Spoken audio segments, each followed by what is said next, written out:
and welcome to my channel. So today I'm giving you my little breakdown of episode 7 of The Last of Us, streaming out on HBO Max. And I don't know why they keep putting important stuff on the same Sunday that The Last of Us airs. Like yesterday was the SAG Awards, and you know me and my awards shows, I have to watch it. So I watched the first hour of the SAG Awards, then I switched to The Last of Us, then I finished the SAG Awards, then I had to do my bullet points for this video. I need sleep time, so here we are. Let's get to it. Episode 7 was written by Neil Druckmann, who is the video game creator. And oh my goodness, what a date night for Ellie and Riley. From jumping, from roof to crashing the mall, Riley really set up the bar for all the romantics out there with the 5 wonders of the mall. But let's start from the beginning. We see that Ellie is training for Fedra, and she gets into trouble with this girl, Bethany. And then Captain Kwong, he has this pep talk with her, which I really liked. He gave her basically 2 options. He put out a mug and a set of keys. He really made Ellie weigh her options and think things through and choose whatever path she wanted to choose. He said, look, you can end up by, having a girl like Bethany tell you what to do, clean up her shit, clean up her toilet, or you can be a leader and, tell girls like Bethany to shove whatever you want them to shove up their asses. Which path do you want to take? And Ellie goes, I want the keys, which, she wants to be a leader. Ellie and Riley, they get to the mall, and oh my goodness, the production team heads off. Like that mall, the details of everything, the Halloween store, the American Doll store, Victoria's Secrets. I'm sure there were tons of Easter eggs in the mall for you guys that played the game. One that I caught, it was that shot where it went close to that movie poster, Dawn of the Wolf. Because they spent quite a few seconds on that poster, was that an Easter egg? Let me know in the comments down below. It was great to see Ellie through the eyes of a child because she's never been to a mall. And the little things like an escalator, you see her going up and down, and she's like in such awe. It's funny because this generation, it's basically growing up without malls. Now that we all do online shopping and malls are becoming extinct. But I grew up in malls. It was the thing to do. It was the place we hung out, especially in my hometown in Brazil. It's really, really hot.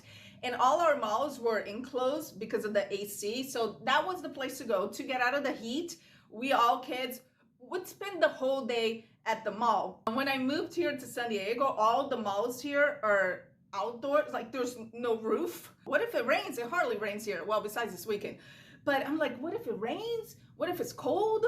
I used to work at the mall at the little kiosks right there. And let me tell you, working outside in an outdoors mall, it's not fun. That moment where Riley lit up the lights of the mall, like light by light by light, we see Ellie's face. Bella Ramsey sold that moment. It's just by her, they say like smile with her eyes. She could have made it dramatic and go like, or she could have made it, overly emotional, like, but she, like her face, it was just so simple, but her eyes were just like lit up. Bella Ramsey, it's nailing Ellie's part. It kind of worries me though, because the show has already been picked up for a season 2. I don't want her to be, typecast or whatever role she does in the future. I mean, she's young and she's got a whole career ahead of her, but I don't want her to do other roles and people will look at her, that's Ellie from The Last of Us, because I didn't know anything about Bella Ramsey. I know she was in Game of Thrones, but I've never watched it. So this is the first time I see her on screen, and she's Ellie to me now. So hopefully she won't be typecast, and especially because if you saw the preview for episode 8, it will be all about Ellie. It seems like it's just, going to be her story. And I feel so bad for Pedro Pascal because there was the episode Bill and Frank. He was hardly in it. This one with Riley and Ellie, he was hardly in it. He was like dying right there. You only see him for maybe like 2 minutes. I loved all the references to Mortal Kombat, and there weren't even references because Mortal Kombat was just part of the story, you know, from the poster in Ellie's room for her and Riley playing the game, and then she picks, was it Riley or Ellie that picks Melina? But remember a few episodes ago, Ellie said that her favorite is Melina because she said she eats you up and she pukes out your bones. And then they play with that character in Mortal Kombat. Also that book that Riley gave to her, no pun intended. Now we know where Ellie got all the jokes that she was telling Joel. The one that stuck to me that I've been telling people because I think it's so funny is the one that, oh, do you know that diarrhea is inherent? Yeah, it runs in your genes. And then on this episode was the computer one. How did it go? It was, how does a computer get drunk? By taking screenshots. And then the girls, they didn't even know what a screenshot was. I thought it was so funny. Now let's get to the part where the girls get attacked by fungus mushroom person. I never saw them getting bitten. I know they do, but when they're, you know, wrestling with that monster fungus man, I never saw actually like a bite. And maybe like I missed it, but they were just, you know, they were like wrestling and rumbling, and then at the end, you know, you see that they got bitten. I wish I saw, you know, the actual bite. Speaking of that mushroom monster, I cannot believe that Riley was camping out in that mall because, you know, we saw the sleeping bag. She was making bombs for the fireflies. She didn't scatter the mall for fungus monsters. I mean, come on. Like, Riley, if you're gonna live in the mall, you would at least like, you know, take a few laps to see if there was any fungus people. I hope that in the next episode, or maybe in, you know, future episodes, we see Riley turning into a mushroom monster, because, you know, the deal between the two of them was that they were going to stick around till the end. They weren't going to take the easy way out and kill themselves. They even said, let's get poetic and lose our minds together. So since we know that Ellie is immune, it's safe to assume that Riley turned into a fungus person and Ellie possibly had to kill her, especially because we know from a previous episode that Ellie killed someone and she said it wasn't her first time killing someone, which made me think that that was a reference to the time that she had to kill Riley. And now we kind of get it why Ellie, you know, I think she has that survivor's guilt. And I know some people would say that, hey, it's implied. We know what happened. We know that, you know, Ellie decided to continue on, and we know that Riley died. She, you know, she was infected. We don't need to see it. I agree on the episode of Bill and Frank, which I still think was a masterpiece. I did not need to see them like, you know, the old couple in Titanic when the ship is going down. The older couple, it's laying in bed holding each other as the water, you know, the water flows.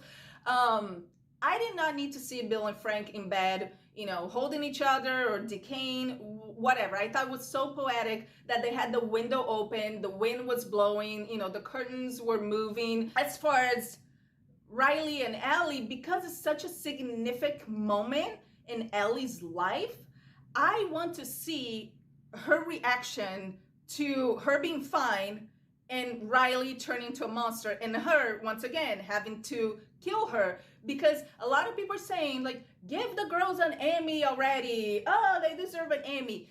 I really like this episode, but I don't think neither of them deserve an Emmy or even a nomination. I'm a fan of both of them. Like I said, I didn't know much of Bella Ramsey, but, you know, I think she's great.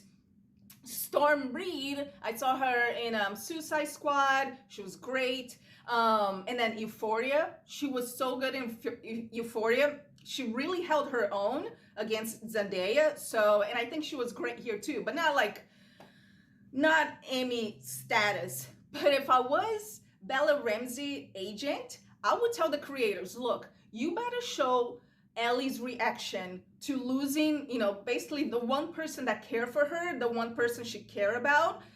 I want people to see her reaction, to see how far Bella Ramsey can go with her emotions. Like, that would be her moment, And then after I saw that, then I'll be like, okay, Emmy nomination. Still on the subject of Riley turning into a mushroom monster, I want to know from you guys that play the game, do they show that on the video game, or just like on the show, they leave it for, our imagination? Let me know in the comments down below. I really like this episode, but there was a couple of things that were not very believable to me.